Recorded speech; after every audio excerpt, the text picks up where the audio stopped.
ጤና ይስጥልኝ ተመልካቾቻችን፣ በላይ በቀለ ነኝ።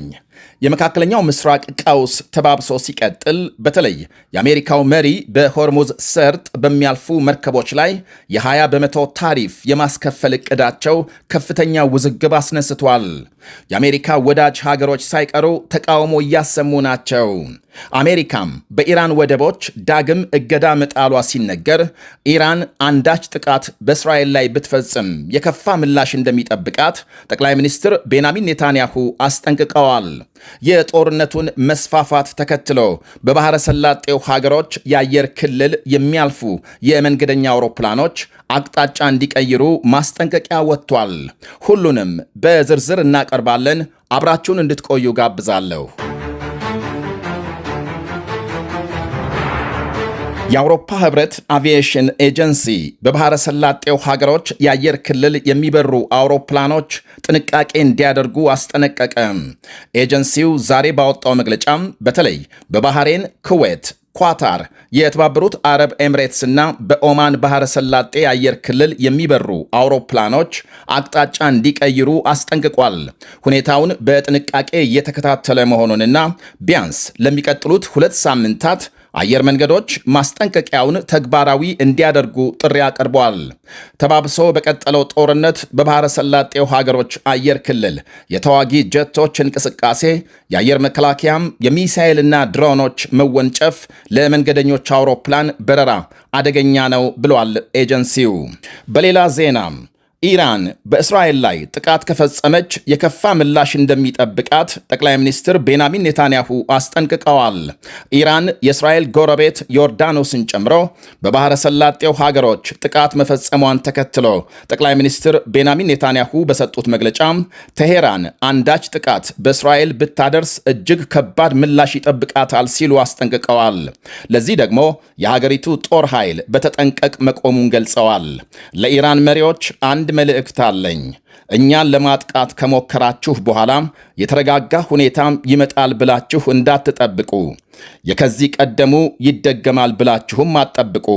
በእርግጥ ያለፈው ራሱ በቂ ከባድ ምላሽ ቢሆንም ወደፊት እኛን ለመጉዳት ምንም አይነት ሙከራ ብታደርጉ ካለፈው እጅግ የበለጠና የተለየ ከባድ ምላሽ እንሰጣለን ብለዋል ኔታንያሁ። ለኮፍ አድርገን የምንተውበት ጊዜ ያበቃ በመሆኑ ከእንግዲህ ንኩንና እንተያያለን ሲሉ አክለዋል። የአሜሪካ ፕሬዝዳንት ዶናልድ ትራምፕ በሆርሙዝ ወሽመጥ በሚያልፉ መርከቦች ላይ የ20 በመቶ ታሪፍ ክፍያ ለመጣል ያቀረቡት ድንገተኛ ሐሳብና አሜሪካንን የወሽመጡ ብቸኛ ጠባቂ ወይም አስተዳዳሪ አድርገው የመሰየም ፍላጎታቸው ሰፊ ዓለም አቀፍ ውጥረት አስከትሏል። የአሜሪካ የቅርብ ወዳጆችና ዋና ዋና የነዳጅ አስመጪ ሀገራት ምላሽ እየሰጡ ነው። ዋነኛ የምዕራባውያን አጋሮች የትራምፕን ዕቅድ በታላቅ መደነቅና ተቃውሞ ተቀብለውታል። ምክንያቱም ይሄ ዕቅድ ምዕራባውያን ራሳቸው ለዓመታት ሲከላከሉት የነበረውን ዓለም አቀፍ ሕግ በቀጥታ የሚጥስ በመሆኑ ነው። ከዚህ ቀደም ኢራን በሆርሙዝ ወሽመጥ በሚያልፉ መርከቦች ላይ ጣልቃ ለመግባት ወይም ክፍያ ለመጠየቅ የምታደርገውን ሙከራ አሜሪካና አጋሮቿ በተባበሩት መንግስታት የባህር ሕግ ስምምነት መሰረት ሕገወጥ ነው ሲሉ ይሟገቱ ነበር። አሁን አሜሪካ ራሷ የ20 በመቶ ታሪፍ ለመሰብሰብ መፈለጓ ግልጽ ግብዝነት መሆኑን አጋሮቿ እየጠቆሙ ናቸው።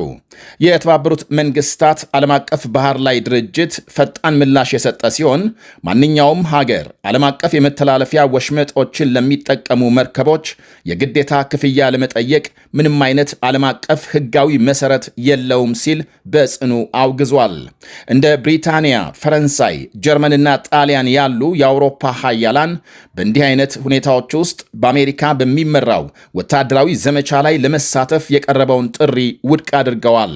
የብሪታንያ ጠቅላይ ሚኒስትር ኪር ስታርመር ማንኛውንም በኔቶ የሚመራ ወታደራዊ ተልዕኮ ውድቅ ሲያደርጉ፣ የፈረንሳይና ጀርመን ባለሥልጣናት ማንኛውም ምላሽ በዲፕሎማሲያዊ ውጥረት ማርገብና በመርከቦች ጥበቃ ላይ ብቻ ማተኮር እንዳለበት እንጂ በወታደራዊ እገዳዎች ወይም በንግድ ታክሶች ላይ መሆን እንደሌለበት አጽንኦት ሰጥተዋል። ለእስያ ታላላቅ ኢኮኖሚ የሆርሙዝ ወሽመጥ የህልውና መስመር ነው። ይኸው የባህር መተላለፊያም ወደ ጃፓን፣ ደቡብ ኮሪያ፣ ቻይናና ህንድ የሚጓጓዘውን አብዛኛውን ድፍድፍ ነዳጅ ያስተላልፋል። ጃፓን በከፍተኛ ሁኔታ በመካከለኛው ምስራቅ ነዳጅ ላይ የምትደገፍ ቢሆንም መሪዎቿም የጦር መርከቦችን የመላክ ዕድሉ በጣም ጠባብ ነው በማለት ጥንቃቄ እንዲደረግ አሳስበዋል። የ20 በመቶ ክፍያ ወይም ጥብቅ እገዳ የሀገር ውስጥ የኃይል ዋጋን በእጅጉ ያንረዋል የሚል ከፍተኛ ስጋት አላቸው። የኢራን ነዳጅ ዋና ገዢና ትልቅ የንግድ አጋር የሆነችው ቤጂንግ ወይም ቻይና የክፍያ ጥያቄውን ሙሉ በሙሉ ችላ ብለዋለች። ቻይና ከሁሉም ወገኖች ጋር እየተገናኘች መሆኗን ገልጻ ከወታደራዊ ጡንቻ ማሳየት ይልቅ ለዲፕሎማሲ መፍትሄዎች ብቻ ቁርጠኛ መሆን እንደሚያስፈልግ አመልክታለች። የሆርሙዝ መተላለፊያን በተመለከተ የተፈጠረው ውጥረትና የአሜሪካው መሪ በወሽመጡ በሚያልፉ የንግድ መርከቦች ላይ 20 በመቶ የታሪፍ ክፍያ ለመጣል ማቀዳቸው የዓለም አቀፉን ማህበረሰብ ትኩረት እንደሳበ ቀጥሏል። በዚህ ጉዳይ የተባበሩት መንግስታት ድርጅት ዋና ጸሐፊ አንቶኒዮ ጉቴሬዝ በቃል አቀባያቸው በኩል ግልጽ አቋማቸውን ይፋ አድርገዋል። ዋና ጸሐፊው በሆርሙዝ ወሽመጥ ነፃ የባህር ላይ የመጓዝ መብት እንዲከበር ይፈልጋሉ። ማንኛውም ሀገር በዓለም አቀፍ የውሃ መስመር በሚያልፉ የንግድ መርከቦች ላይ የጉምሩክ ወይም የታሪፍ ክፍያ ለመጣል የሚያስችል የሕግ መሰረት እንደሌለው የተባበሩት መንግስታት ድርጅት በተደጋጋሚ አሳስበዋል። ፕሬዝዳንት ዶናልድ ትራምፕ አሜሪካም በኢራን ወደቦች ከዛሬ ማክሰኞ ጀምሮ እገዳ መልሳ እንደምትጥል ገልጸዋል። በሌላ በኩል የአሜሪካ ጦር የወሽመጡን ደህንነት ለመጠበቅ ለሚያወጣው ወጪ ማካካሻ ይሆን ዘንድ በሆርሙዝ ወሽመጥ በሚያልፉ የንግድ መርከቦችና ጭነቶች ላይ የ20 በመቶ የታሪፍ ክፍያ ለመጣል አቅደዋል። ትራምፕ አሜሪካም የወሽመጡ ጠባቂ ሆናለች ብለዋል በይፋም። የኢራን ውጭ ጉዳይ ሚኒስትር አባስ አራክቺ በበኩላቸው የአሜሪካ ጥያቄን ውድቅ በማድረግ የሆርሙዝ ወሽመጥ ታሪካዊና ሕጋዊ ጠባቂ ወይም አስተዳዳሪ አሜሪካ ሳትሆን ኢራን ራሷ ናት ብለዋል።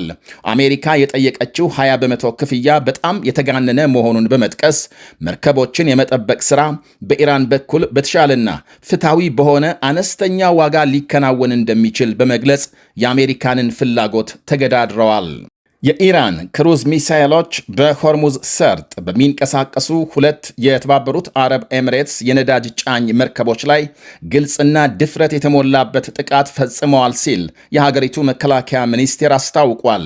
በጥቃቱ አንድ የህንድ ዜግነት ያለው የመርከብ ሰራተኛ ሲሞት 8 ሌሎች 6 ህንዳውያንና 2 የዩክሬን ዜጎች ቆስለዋል። ከነዚህ ውስጥ የአራቱ ሁኔታም አስጊ ደረጃ ላይ መድረሱ ተመልክቷል። የአሜሪካው መሪ ዶናልድ ትራምፕ የአሜሪካ ጦር ኃይል በኢራን ላይ ለ3 ተከታታይ ምሽት ጥቃት ማድረሱን ገልጸዋል። የኢራን ጦር ኃይል አሜሪካ በቀጠናው የምታደርገውን ጣልቃ ገብነት የዓለም አቀፍ ንግድ ደህንነት አደጋ ላይ የጣለ መሆኑን ገልጾ ከአሜሪካ ጋር መተባበር በኢራን ሉዓላዊነት ላይ እንደታወጀ ጦርነት እንደሚቆጠርና ግጭቱ ከተስፋፋ የቀጠናው ሀገራት በሙሉ በጦርነት እሳት እንደሚለበለቡ አስጠንቅቋል።